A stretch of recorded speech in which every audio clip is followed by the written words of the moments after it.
"Hey girl, you don't belong here. What are you stealing from these good people's cars?" The venomous words sliced through the morning air like a blade, dripping with contempt and racial malice.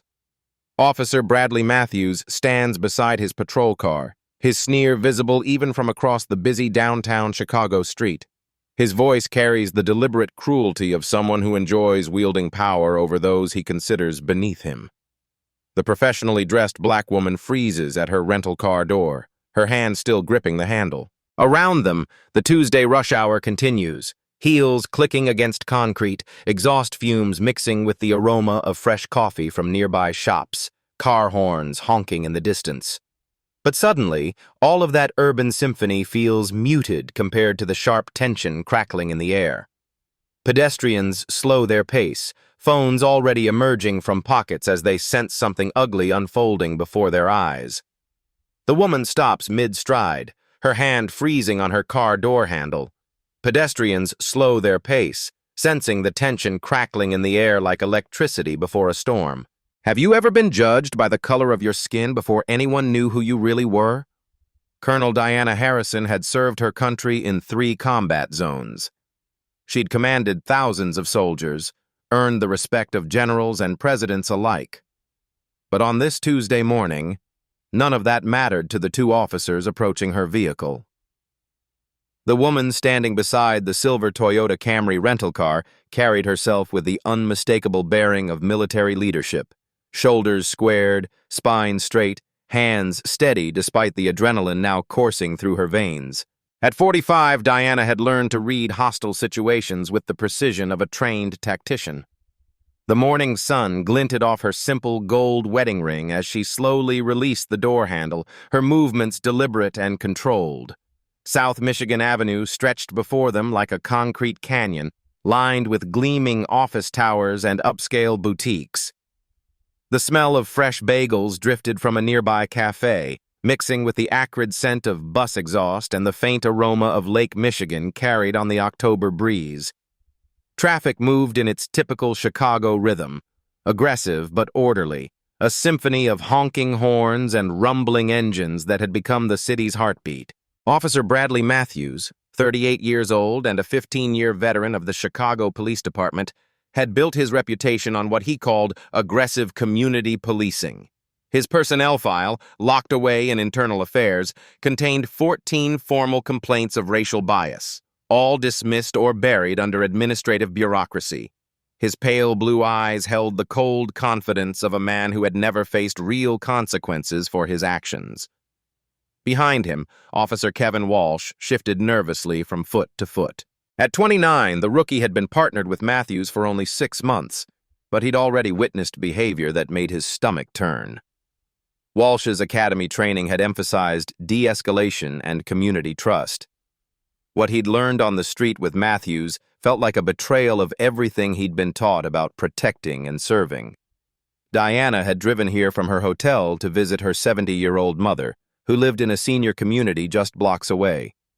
She served tours in Afghanistan, Iraq, and Syria, commanding the 82nd Airborne Division through some of the most dangerous operations of the past decade. Her chest bore invisible scars from shrapnel.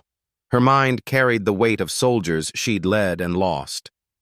She'd negotiated with Afghan warlords, briefed Pentagon officials, and earned a Purple Heart and Bronze Star for valor under fire. The rental car's Illinois plates marked her as an outsider in Matthews' territorial mind. He'd seen the out-of-state plates, observed the professionally dressed black woman, and made his calculations based on prejudices that ran deeper than his badge. In his twisted logic, expensive clothes on a black woman in this neighborhood could only mean one thing: trouble. Around them, the Tuesday morning crowd represented the diversity of modern Chicago. Business professionals hurried toward the L station, coffee cups steaming in the crisp autumn air. A group of construction workers gathered near a food truck, their conversations punctuated by the distant sound of jackhammers. Joggers wearing earbuds wove between pedestrians, their breath visible in small puffs against the cool morning air. The electronic crackle of police radio chatter filled the space between them, dispatcher voices reporting routine calls across the city's districts. Matthews had called in their location moments earlier, requesting backup for what he'd described as a suspicious person investigation. Police code that could mean anything or nothing, depending on the officer's intent. Diana's military-trained senses cataloged every detail. The positions of both officers, the growing cluster of witnesses, the security cameras mounted on nearby buildings, the exits and potential cover if the situation escalated beyond verbal confrontation. Her smartphone, tucked in her purse, contained contacts that could reach the highest levels of government within minutes. But she also understood that in this moment, those connections meant nothing to the officers who saw only what their prejudices allowed them to see. The morning light cast sharp shadows across the sidewalk, creating a stark contrast between light and dark that seemed to mirror the racial dynamics playing out before dozens of witnesses. Street vendors were setting up their carts for the day, the metallic clang of folding tables mixing with the distant sound of a jazz musician practicing saxophone from an upper-floor apartment. Matthews adjusted his utility belt with deliberate slowness, the leather creaking as his hand brushed past his service weapon. The gesture was subtle but unmistakable, a reminder of the power he wielded, the authority that his badge and gun represented in this moment. Walsh's radio squawked with routine dispatch chatter, but his attention remained fixed on his partner, watching for signs of how far this confrontation might escalate. Matthews approached Diana's vehicle with the swagger of a predator who had cornered his prey. His heavy boots struck the pavement with deliberate force, each step echoing off the surrounding buildings like gunshots. The acrid smell of his coffee breath mixed with the metallic scent of his duty belt as he positioned himself less than 3 feet from Diana, violating her personal space with practiced intimidation. "I said, what are you doing here?" His voice carried the harsh authority of someone accustomed to immediate compliance. "This vehicle matches the description of one involved in a break-in last night. License and registration, now!" Diana's military training kicked in automatically. Assess, comply, survive. She'd faced hostile interrogations from enemy combatants who were far more dangerous than this small-town bully with a badge. Her voice remained steady, professional, each word carefully measured. "Officer, I'm happy to cooperate. May I reach into my purse for my identification?" The simple act of asking permission seemed to enrage Matthews further.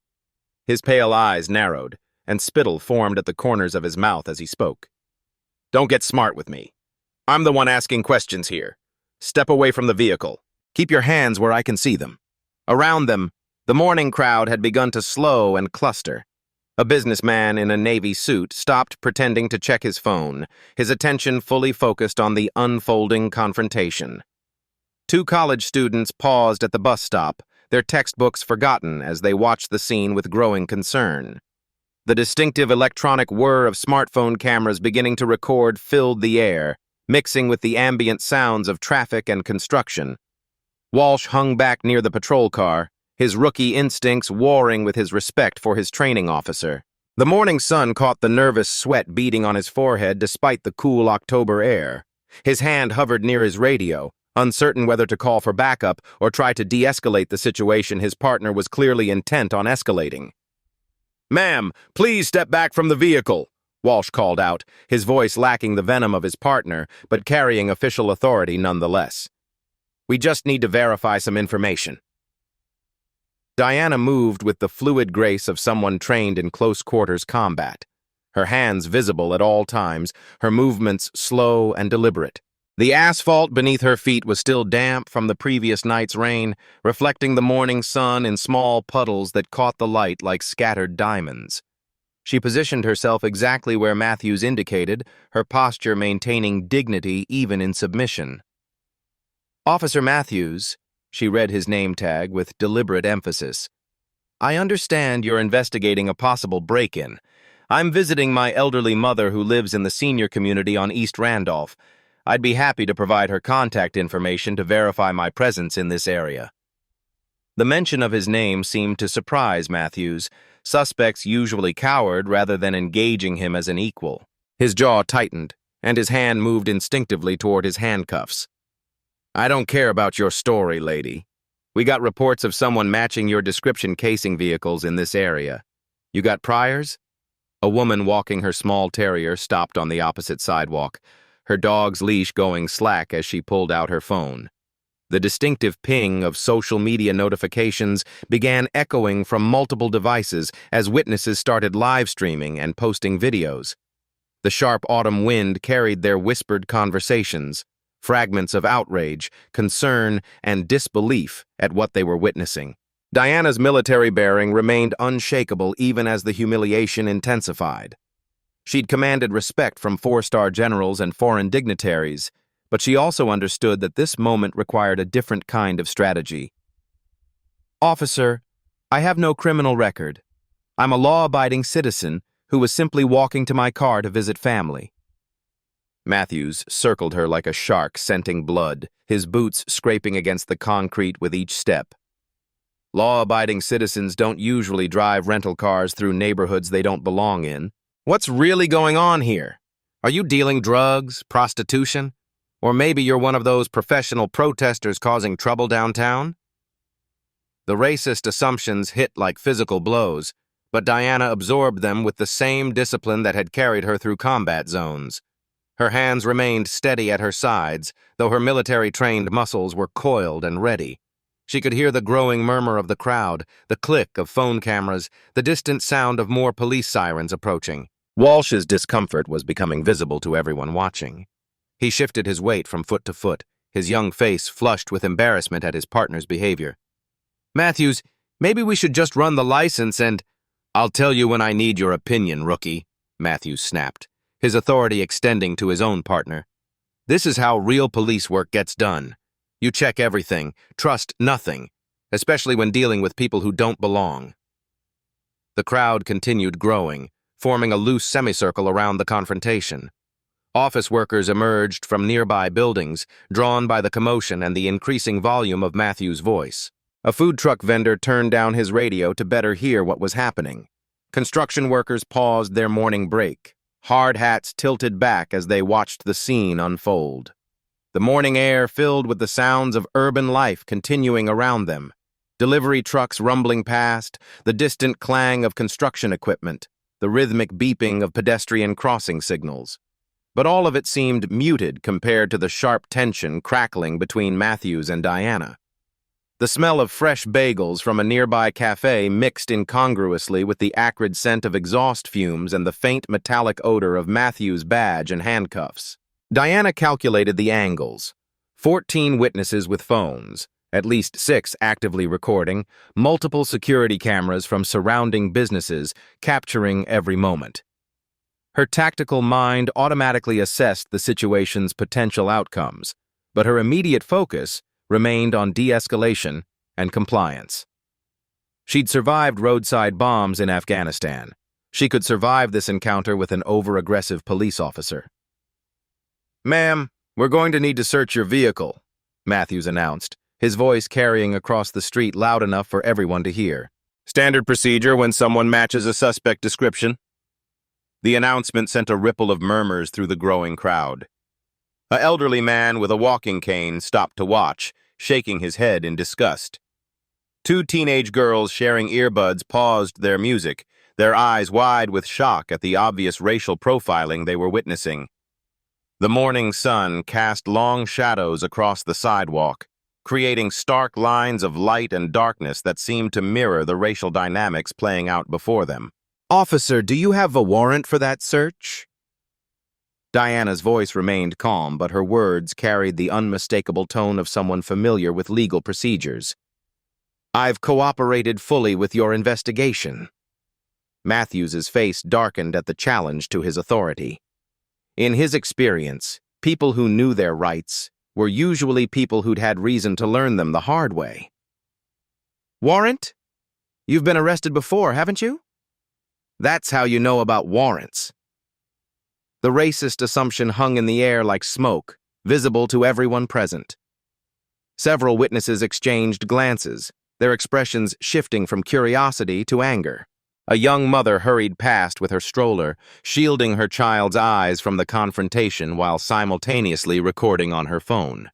The child's innocent question, "Mommy, why is that policeman being mean to the nice lady?" carried clearly in the morning air. Walsh finally found his voice, though it cracked with uncertainty.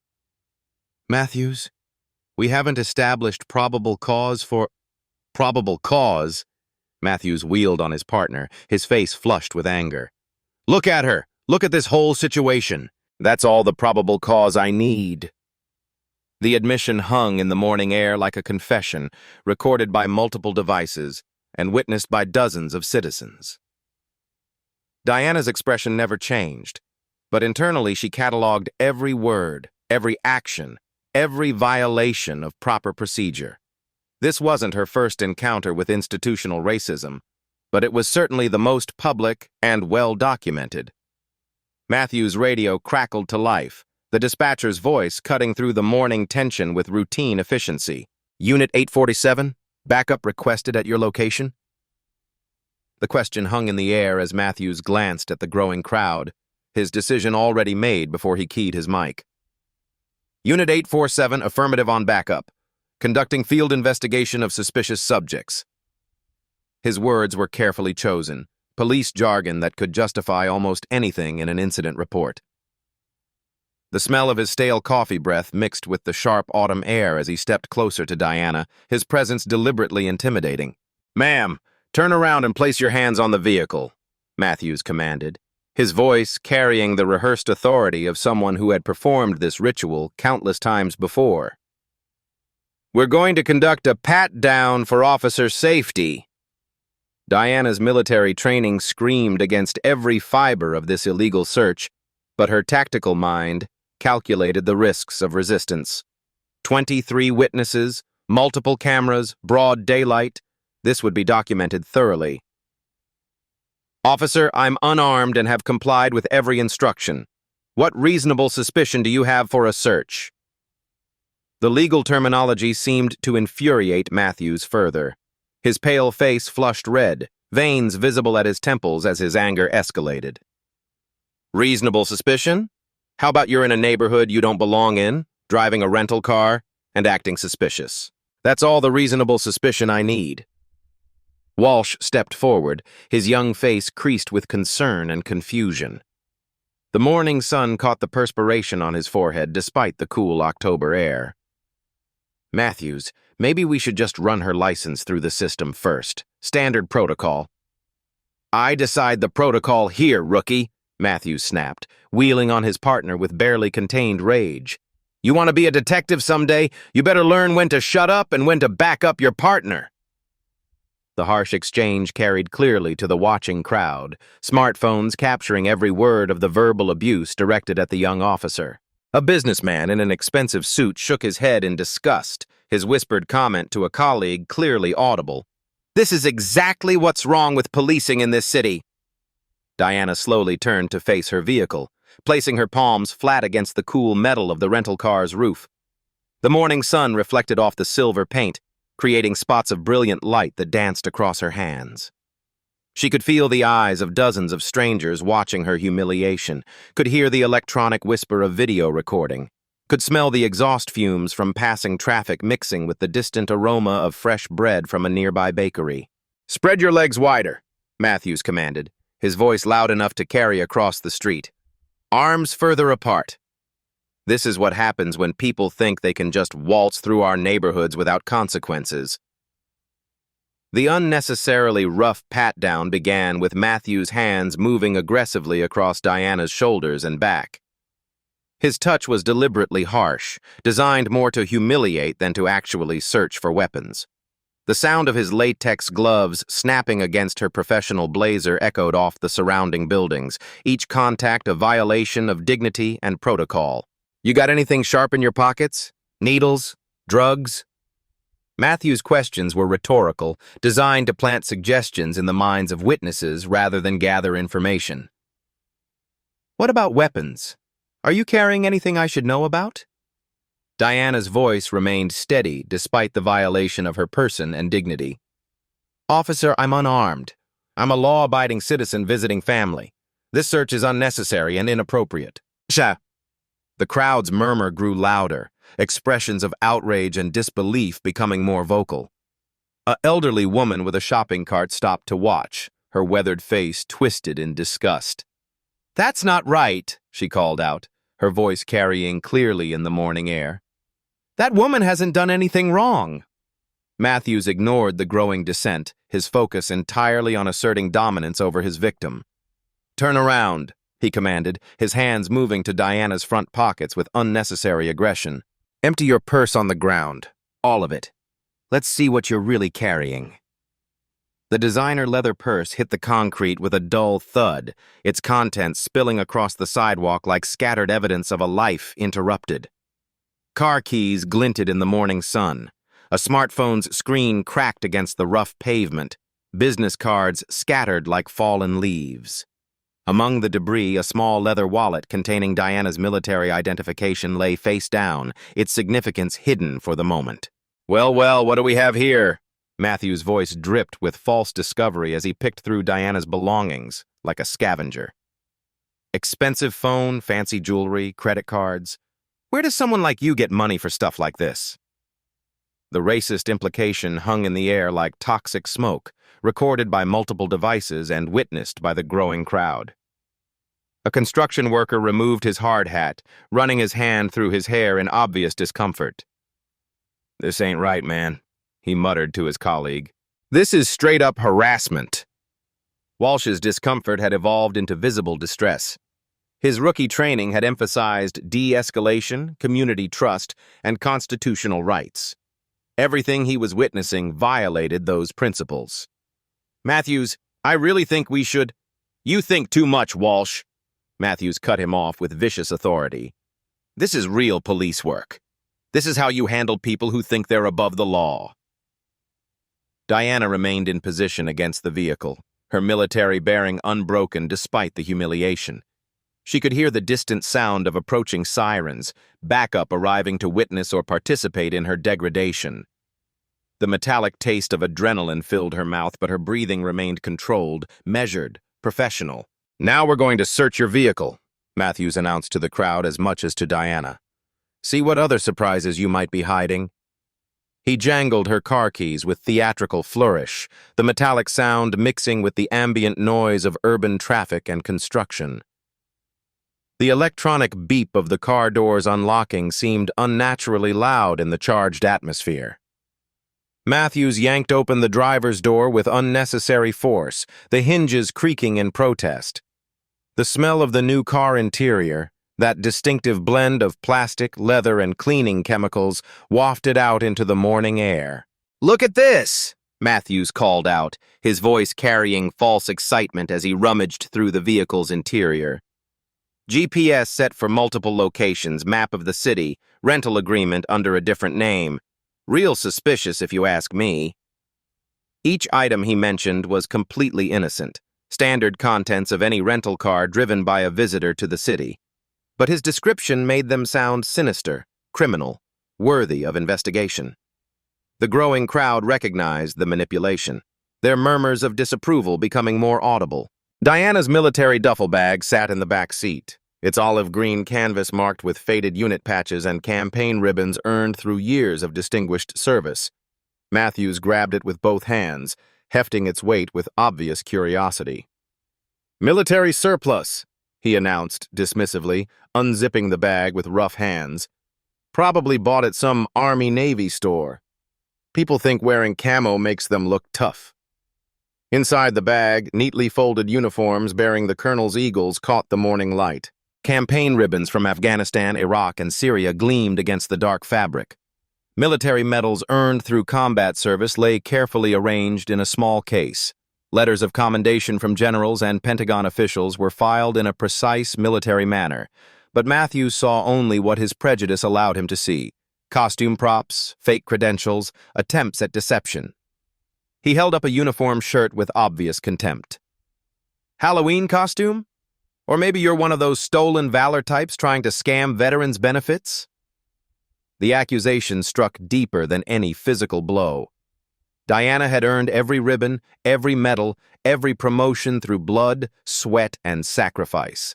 She had commanded soldiers in combat, lost friends to enemy fire, carried wounded comrades to safety under hostile fire.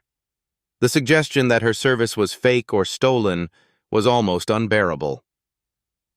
"Officer," Diana's voice carried a new edge, military authority bleeding through despite her vulnerable position. "I strongly recommend you contact your supervisor immediately. This situation is escalating beyond your control." Matthews laughed, a harsh sound that echoed off the surrounding buildings. "Escalating? Lady, you haven't seen escalation yet. We're just getting started with this investigation."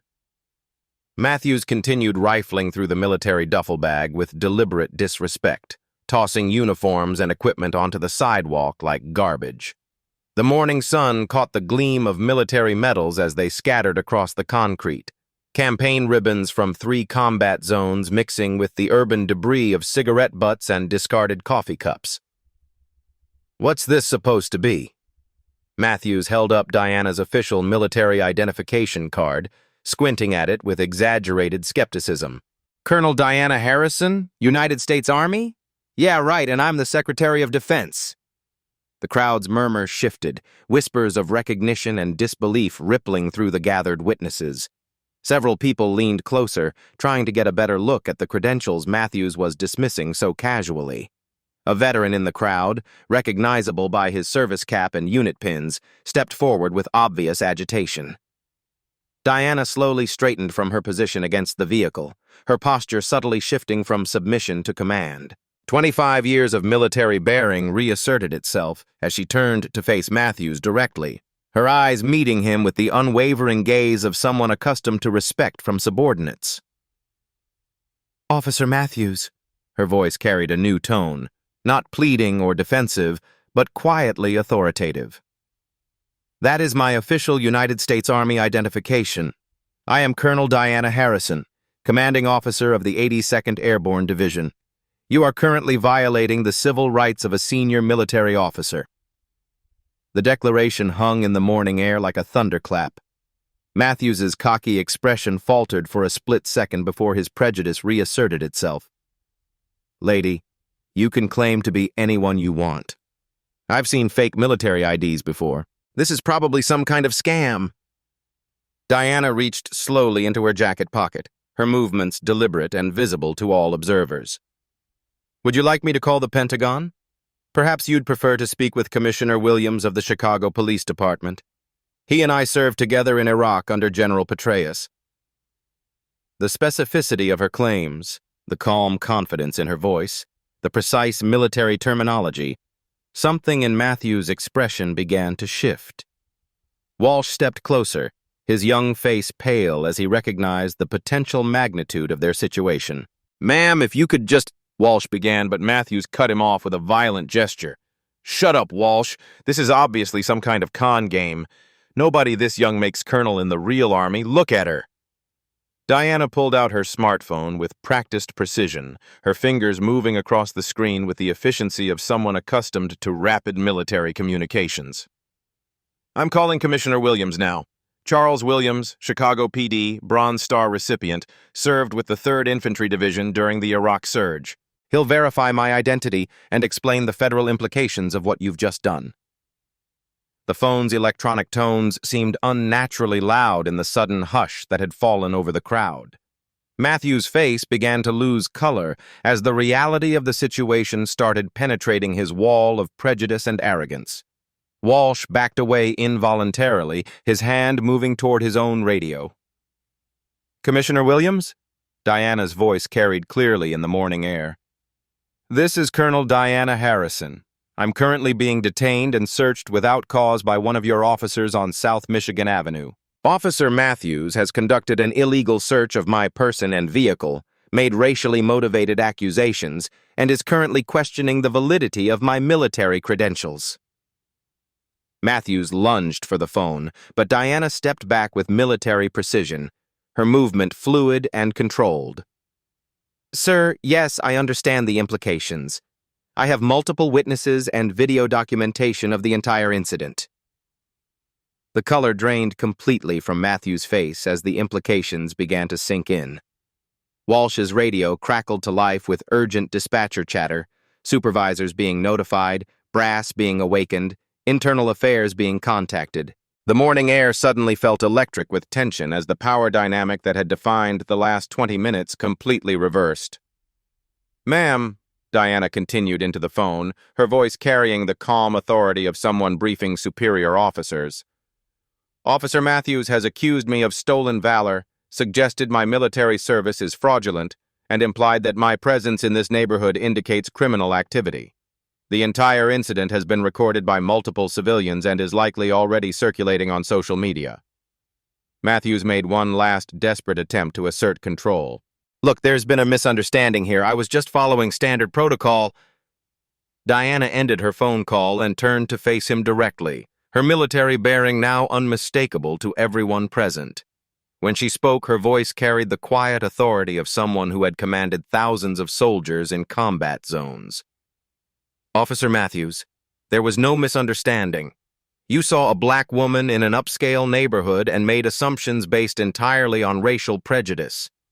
You conducted an illegal search without probable cause, violated my constitutional rights, and accused a decorated combat veteran of fraud." The crowd had grown to nearly 50 people, phones capturing every moment of the dramatic reversal. Social media notifications pinged constantly as videos went viral in real time. The hashtag Colonel Harrison was already trending on multiple platforms, the incident spreading across the internet at light speed. Walsh finally found his voice, his words barely above a whisper. "Ma'am, this wasn't supposed to happen like this." Diana's gaze shifted to the young officer, her expression softening slightly. "Officer Walsh, you have a choice to make right now. You can continue enabling this behavior, or you can choose to be part of the solution." In the distance, the sound of multiple sirens grew louder. Supervisors, internal affairs investigators, and media crews all converging on the scene. Matthews stood frozen, his world collapsing around him as he finally understood that the woman he had humiliated commanded more authority than anyone in his department. The first supervisor arrived in a screech of brakes and flashing lights, Sergeant Maria Torres emerging from her patrol vehicle with the urgent stride of someone expecting to control a routine situation. The moment she spotted Diana standing beside the scattered military equipment, her expression shifted from confusion to horror to barely controlled panic. "Colonel Harrison, ma'am!" Torres snapped to attention with practiced military precision, her right hand rising in a crisp salute that echoed her own Marine Corps service. "Sergeant Torres, Chicago PD. I served under Colonel Martinez in Fallujah, ma'am. My sincere apologies for this incident." Diana returned the salute with the natural authority of someone who had received thousands throughout her career. "Sergeant Torres, I need a complete incident report documenting every aspect of this encounter. Officer Matthews conducted an illegal search, violated my constitutional rights, and made racially motivated assumptions throughout this incident." The crowd erupted in cheers and applause, smartphones capturing the moment when military respect met police accountability. The sharp autumn air carried the sound of their approval across the street, mixing with the electronic symphony of social media notifications and news alerts spreading across the city. Matthews stood speechless, his face ashen as the full weight of his actions crashed down around him. The cocky arrogance that had defined his 15-year career evaporated like morning mist, replaced by the dawning realization that he had just destroyed his future. His hands trembled as he watched his supervisor treat his victim with the respect he had denied her. "Officer Matthews," Torres's voice carried the cold authority of military discipline transferred to civilian policing. "You are immediately suspended pending a full internal affairs investigation, badge and service weapon. Now." The metallic click of Matthews' badge being unclasped echoed in the suddenly quiet air. His service weapon followed, the leather holster creaking as Torres secured it in an evidence bag. 15 years of police authority stripped away in seconds, witnessed by dozens of citizens and recorded for posterity. Walsh stepped forward, his young face pale but determined. "Sergeant, I need to make a statement. I witnessed everything that happened here. Officer Matthews ignored protocol, conducted an illegal search, and made racially motivated comments throughout the encounter." The rookie's decision to break the blue wall of silence sent another ripple through the crowd. Diana nodded approvingly at Walsh, recognizing the moral courage it took for a junior officer to contradict his training partner in public. "Officer Walsh, you'll report to Internal Affairs this afternoon for a complete statement," Torres commanded. "Consider yourself on administrative leave pending review of your role in this incident." 3 news vans had arrived during the exchange, their satellite dishes extending skyward like technological flowers seeking sunlight. Reporters emerged with cameras and microphones, their practiced urgency adding another layer of chaos to the scene. The morning air filled with the electronic whir of professional cameras and the sharp voices of journalists calling questions. "Colonel Harrison, can you comment on this incident?"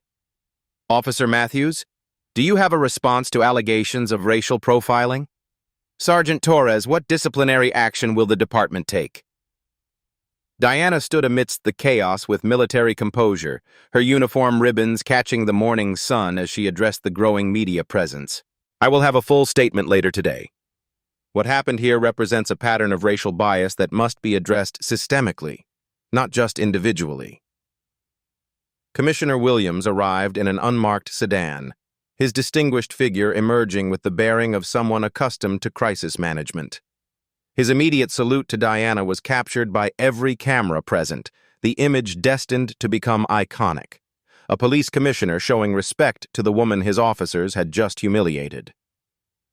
"Colonel, on behalf of the Chicago Police Department, I offer my formal apology and assurance that this incident will be investigated thoroughly," Williams declared, his voice carrying clearly across the scene. "Officer Matthews' behavior is unacceptable and does not represent the values of this department." Matthews was escorted to a patrol car, no longer as an officer, but as the subject of investigation. The irony was lost on no one. The man who had moments earlier wielded a badge as a weapon of racial oppression now sat in the back seat where he had placed countless suspects. The crowd began to disperse as the immediate drama concluded, but their smartphones continued recording, sharing, commenting. The incident had already reached viral status, #Colonel Harrison trending nationally as the story spread beyond Chicago to become a symbol of both injustice and accountability. Diana gathered her scattered military equipment with the same precision she brought to everything else, each ribbon and medal restored to its proper place. The morning that had begun with racial humiliation had transformed into a moment of institutional reckoning, captured in real time and broadcast to the world. 2 weeks later, the sterile fluorescent lights of the Internal Affairs conference room hummed with electric tension as investigators laid out a pattern of abuse that stretched back 7 years. The manila folders stacked on the polished table contained 14 formal complaints against Officer Bradley Matthews, each one documenting incidents of racial bias, excessive force, and constitutional violations that had been systematically dismissed or buried by supervisory negligence. Detective Sarah Carter, lead investigator for Internal Affairs, spread the evidence across the table like cards in a deadly game. Security camera footage from businesses along South Michigan Avenue played on multiple monitors, capturing every moment of Matthews' illegal conduct from different angles. The audio was crystal clear. His racist assumptions, his violation of procedure, his abuse of authority, all preserved in digital clarity. "The evidence is overwhelming," Carter announced to the packed hearing room. Officer Matthews' conduct on October 15th was not an isolated incident, but part of a documented pattern of racial bias and civil rights violations. The hearing room buzzed with tension as witnesses were called to testify. Maria Santos, a Latina teacher, described being stopped by Matthews while walking to her car after school. Her voice trembled as she recounted his assumption that she was in the country illegally, his demand to see immigration papers, his threats to call ICE when she asserted her rights as an American citizen. Dr. James Washington, an African-American cardiologist, testified about being handcuffed outside his own medical practice because Matthews assumed he was breaking into the building. The irony was bitter. A man who saved lives daily treated like a criminal because of his skin color. His voice carried quiet dignity as he described the humiliation of being searched while his patients watched from the waiting room windows. 8 other victims came forward, their stories painting a disturbing picture of systematic racism enabled by departmental indifference. The smell of fear-induced sweat mixed with the antiseptic scent of the government building as each person relived their trauma for the official record. Walsh's testimony proved crucial, his detailed account contradicting every element of Matthews' defense. The young officer had documented everything: radio transmissions, procedural violations, racist comments made during their partnership. His decision to break the blue wall of silence sent ripples through the entire department. "I took an oath to protect and serve all citizens," Walsh testified, his voice steady despite the career implications. "I cannot stand by while that oath is violated by those who are supposed to uphold it."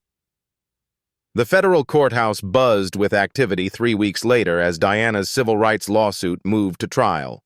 The marble halls echoed with the footsteps of attorneys, journalists, and civil rights activists who had traveled from across the country to witness what many called a watershed moment in police accountability. Federal Judge Patricia Carter, appointed by President Obama and known for her firm stance on civil rights, presided over proceedings with the gravity befitting a case that had captured national attention. The courtroom's high ceilings and oak paneling seemed to amplify every word, as testimony revealed the full scope of Matthews' misconduct. Diana took the witness stand with military bearing, her dress uniform displaying ribbons earned through combat service in 3 war zones. The Purple Heart and Bronze Star caught the courtroom lights as she recounted the humiliation of being treated like a criminal while serving her country with distinction. "I have faced enemy fire in Afghanistan, negotiated with hostile forces in Iraq, and commanded thousands of soldiers in combat zones," Diana testified. "But nothing prepared me for being judged and degraded by the very system I swore to protect." The prosecution's evidence was methodical and devastating. Cell phone videos from multiple angles showed Matthews' illegal search and racist assumptions. Audio recordings captured his constitutional violations and abusive language. Expert witnesses testified about the psychological trauma of racial profiling and its impact on community trust. Matthews' defense attorney, paid for by the police union, attempted to portray the incident as a misunderstanding escalated by social media. But the video evidence was unambiguous, the audio recordings damning, the pattern of behavior undeniable. Judge Carter's voice cut through the courtroom like a blade when she delivered her verdict. "Officer Matthews, you have been found guilty of violating Colonel Harrison's civil rights under color of law, a federal crime that strikes at the heart of our constitutional protections." The sentencing hearing drew hundreds of spectators, the courthouse steps lined with protesters demanding justice and accountability. Inside, victim impact statements painted a picture of lives damaged by Matthews' racist policing, careers derailed, children traumatized, communities terrorized by badge-wearing bigotry. "Your actions represent the worst aspects of police abuse," Judge Carter declared, her words carrying the weight of judicial authority. "You used your position of trust to humiliate and degrade citizens based solely on their race. You violated the oath you swore to protect and serve all people equally." The sentence was swift and severe. 18 months in federal prison, permanent disqualification from law enforcement, $50,000 in fines paid to civil rights organizations, and court-ordered racial bias counseling. The gavel's sharp crack echoed through the courtroom like a gunshot, finalizing Matthews' fall from authority to accountability.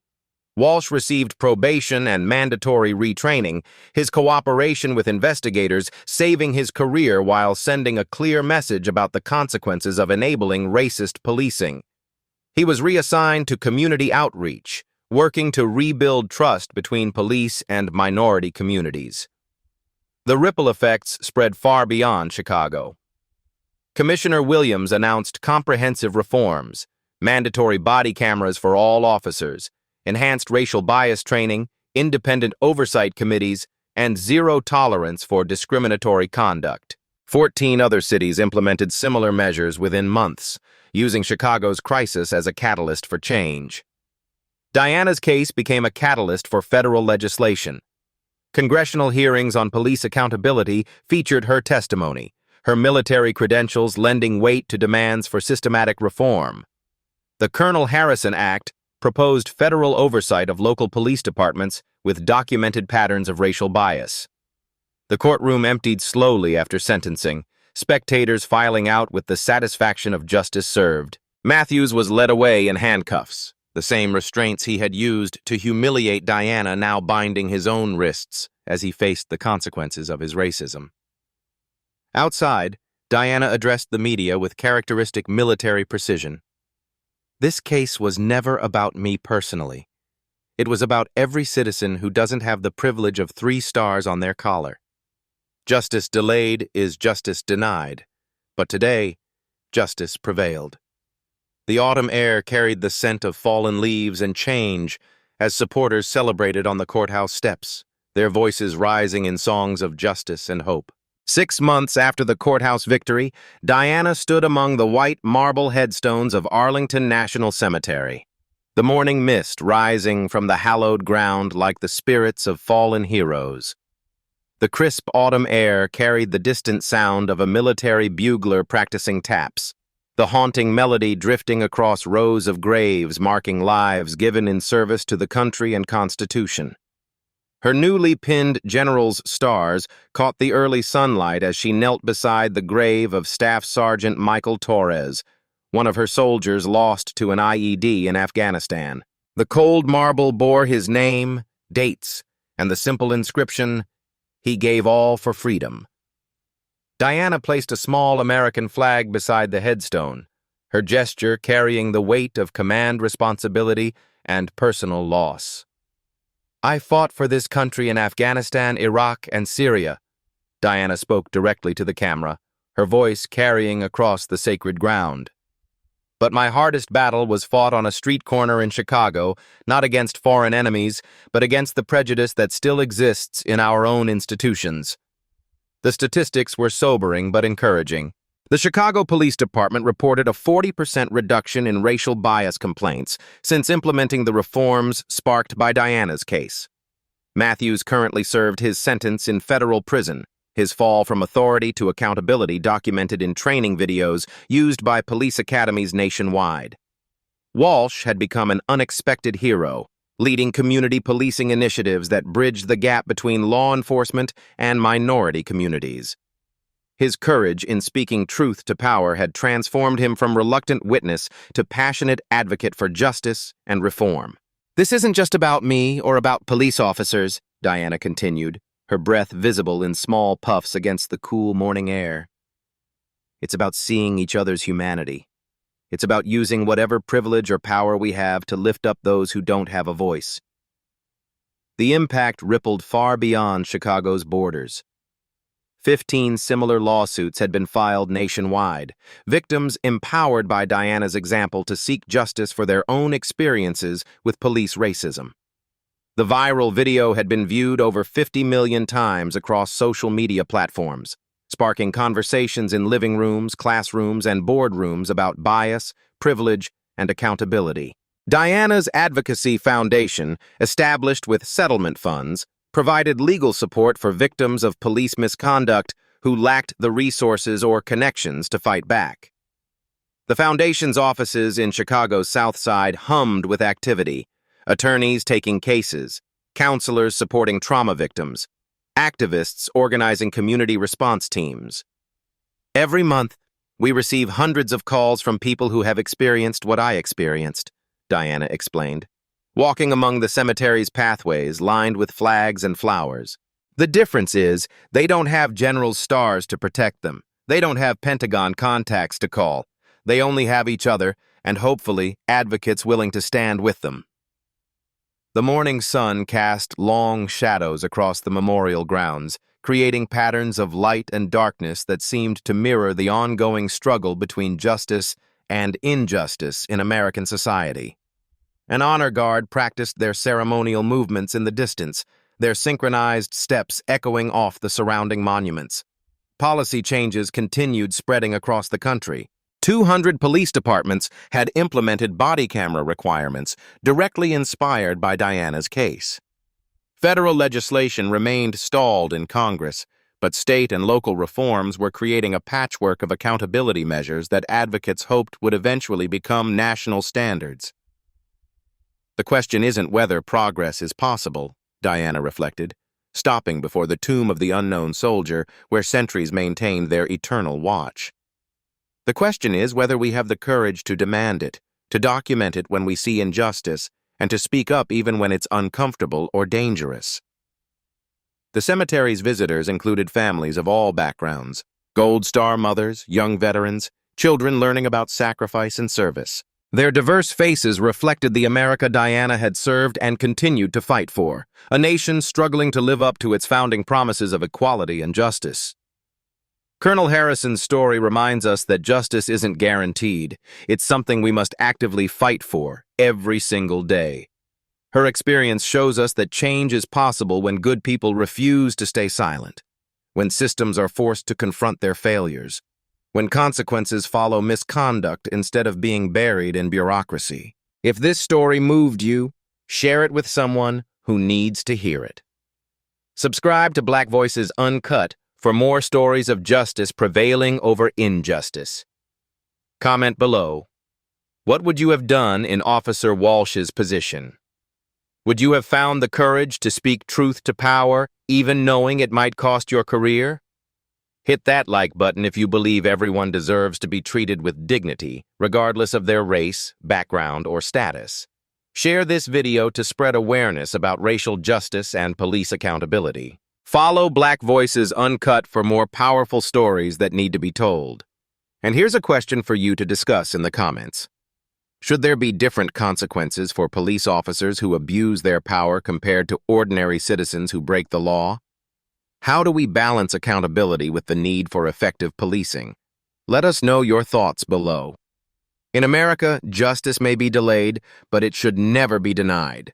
The question is, what will you do when you witness injustice? Will you record it, report it, speak up about it? Or will you walk away and hope someone else takes action? The choice, like justice itself, is in your hands.